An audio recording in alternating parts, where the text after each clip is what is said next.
चलिए समझते हैं सब्सिडीज़ और नेशनल इनकम में क्या रिलेशन होता है। तो स्टार्ट करते हैं हम सब्सिडीज से। नेशनल इनकम हम जब भी कैलकुलेट करते हैं तो उसमें सब्सिडीज़ का भी बहुत अहम रोल रहता है। तो सब्सिडीज़ क्या होती हैं, इसके लिए मैं एक एग्जांपल लेता हूँ एलपीजी गैस सिलेंडर्स की। जो भी एलपीजी गैस सिलेंडर्स हमारे घरों में मुहैया करवाती है सरकार, उसका जो मार्केट कॉस्ट होता है वो थोड़ा ज़्यादा होने के कारण हर कोई उस गैस सिलेंडर को अफोर्ड नहीं कर पाता। तो जिसकी वजह से सरकार क्या करती है, कुछ परसेंट हिस्सा उसके जो मार्केट कॉस्ट में से खुद देती है, जिसको हम बोलते हैं सब्सिडी।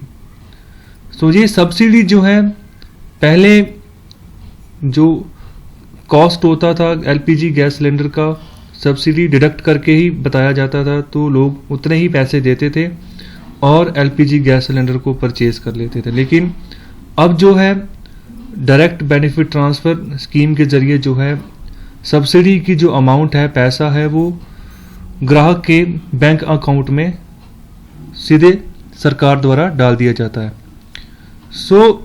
सब्सिडी हमेशा सरकार मुहैया करवाती है अपनी जनता को किसी भी एसेंशियल कमोडिटी को परचेज करने के लिए जो देश के लिए ज़रूरी हो। एलपीजी गैस सिलेंडर्स क्यों ज़रूरी हैं? क्योंकि अगर कोई भी गांव में अगर खाना बना रहा है तो वहाँ पर वो अगर लकड़ को यूज़ कर रहा है तो उसको जला के धुआं निकलेगा, वो धुआं आँखों में जाएगा, सांस लेंगे तो सांस की जो है बीमारियां लग सकती हैं। तो इन्हीं सब चीज़ों को सरकार चाहती है कि ख़त्म किया जाए, ह्यूमन हेल्थ को जो है इम्प्रूव किया जाए और जो अच्छे संसाधन हैं उनको मुहैया करवाया जाए। तो इसलिए सरकार जो है सब्सिडी देती है। जब हम नेशनल इनकम की बात करते हैं तो नेशनल इनकम जब भी हम कैलकुलेट करते हैं फैक्टर कॉस्ट के हिसाब से, उसमें net national product at market cost और सब्सिडीज़ को भी हम ऐड करते हैं।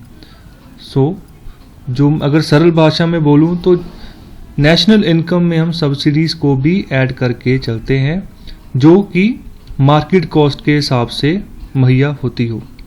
अगर हम फैक्टर कॉस्ट के हिसाब से सब्सिडीज़ को ऐड करेंगे नेशनल इनकम में तो पता नहीं चल पाएगा कि जो उस गैस सिलेंडर का रियल फैक्टर कॉस्ट है वो कितना था। ओके, नेशनल इनकम जब हम कैलकुलेट करेंगे तो उसमें गड़बड़ी होनी शुरू हो जाएगी, गड़बड़ी दिखेगी।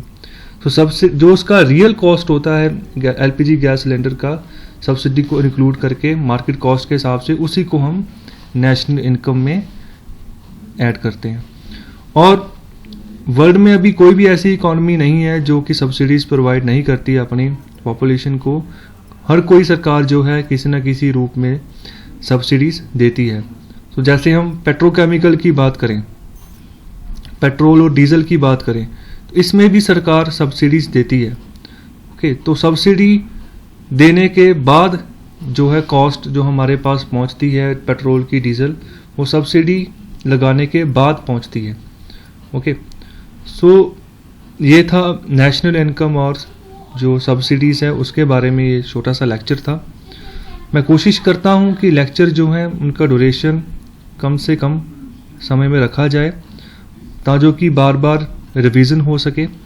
अगर आपको ये लेक्चर पसंद आया है तो आप इसको लाइक, शेयर और सब्सक्राइब ज़रूर करें और आगे तक इसको पहुंचाएं। जो गरीब बच्चे हैं जो कि इकोनॉमी की पढ़ाई नहीं कर सकते वो यहाँ पर आके कर सकते हैं। आपका बहुत बहुत धन्यवाद।